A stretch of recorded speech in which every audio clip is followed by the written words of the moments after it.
kita boleh tahu akhlak dia luar dan dalam, Ubay. Betul Ustaz. Ini tak ada pada yang lain. Tak ada pada yang lain. Tak ada pada orang-orang zaman sekarang ni. Orang-orang zaman sekarang ni yang kita sanjungkan, yang kita really letak dekat tempat yang tinggi, yang kita respect dekat tempat yang tinggi.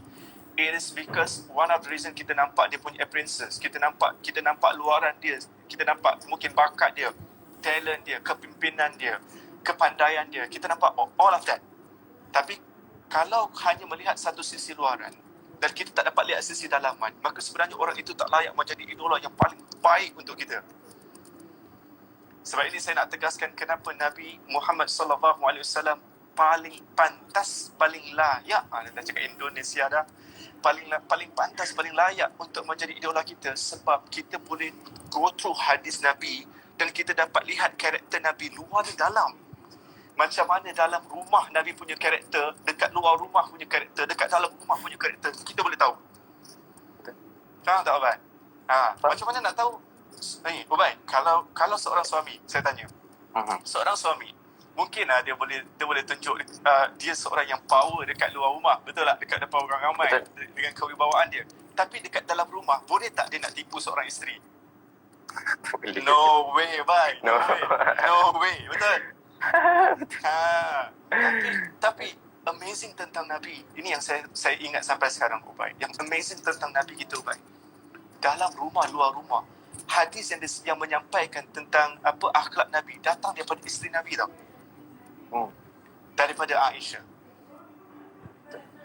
There is one moment, ada pernah satu ketika Nabi bangun pada sepertiga pagi. Nabi bangun, ni hadis daripada Aisyah, hadis Rawahul Muslim, hadis riwayat Imam Muslim, dengan sanad yang sahih. Pernah satu ketika Nabi bangun tengah pagi, 2-3 pagi. Lepas tu bila dah bangun macam tu, Nabi laksanakan solat biasa, nak bangun solat malam. Lepas tu bila Nabi berdiri solat malam tu punyalah lama Nabi berdiri tu. Sampai pada ketika itu Aisyah nampak yang Nabi punya keadaan kaki bengkak buku mata tu.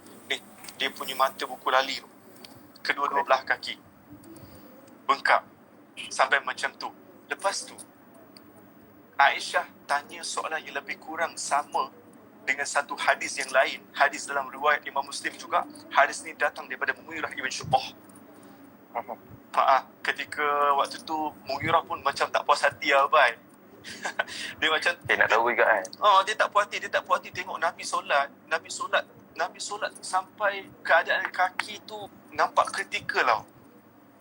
Lepas tu bila Mughirah tak puas hati, Mughirah bin Syu'bah tak puas hati, dia tanya dekat Nabi SAW, kenapa sampai nak membebankan diri sampai tahap macam ni ya Rasulullah? Kenapa sampai tahap nak membebankan diri sampai macam ni? Kata Mughirah bin Syu'bah.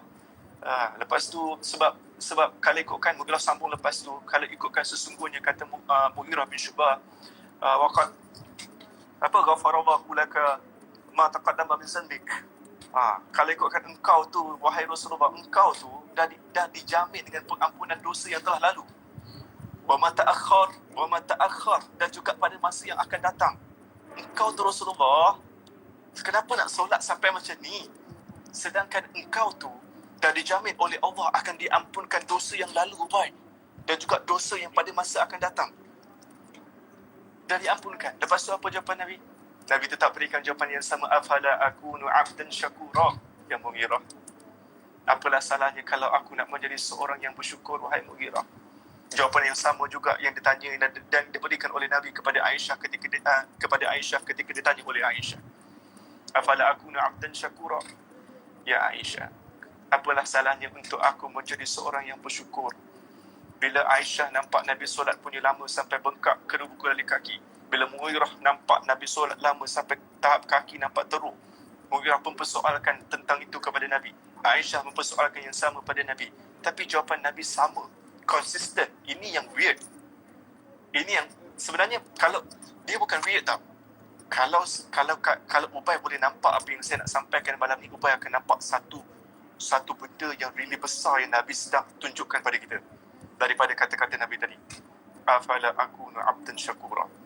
Apalah salahnya kalau aku nak menjadi seorang hamba yang bersyukur? Now, saya tinggalkan soalan ini kepada Ubay.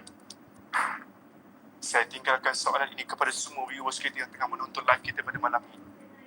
Pernah tak? Pernah tak lakukan apa-apa sahaja amal ibadah sebelum ini? Lantas kita berkata dekat diri kita, apalah salahnya aku menjadi seorang hamba yang bersyukur? Susah soalan tu, Ustaz.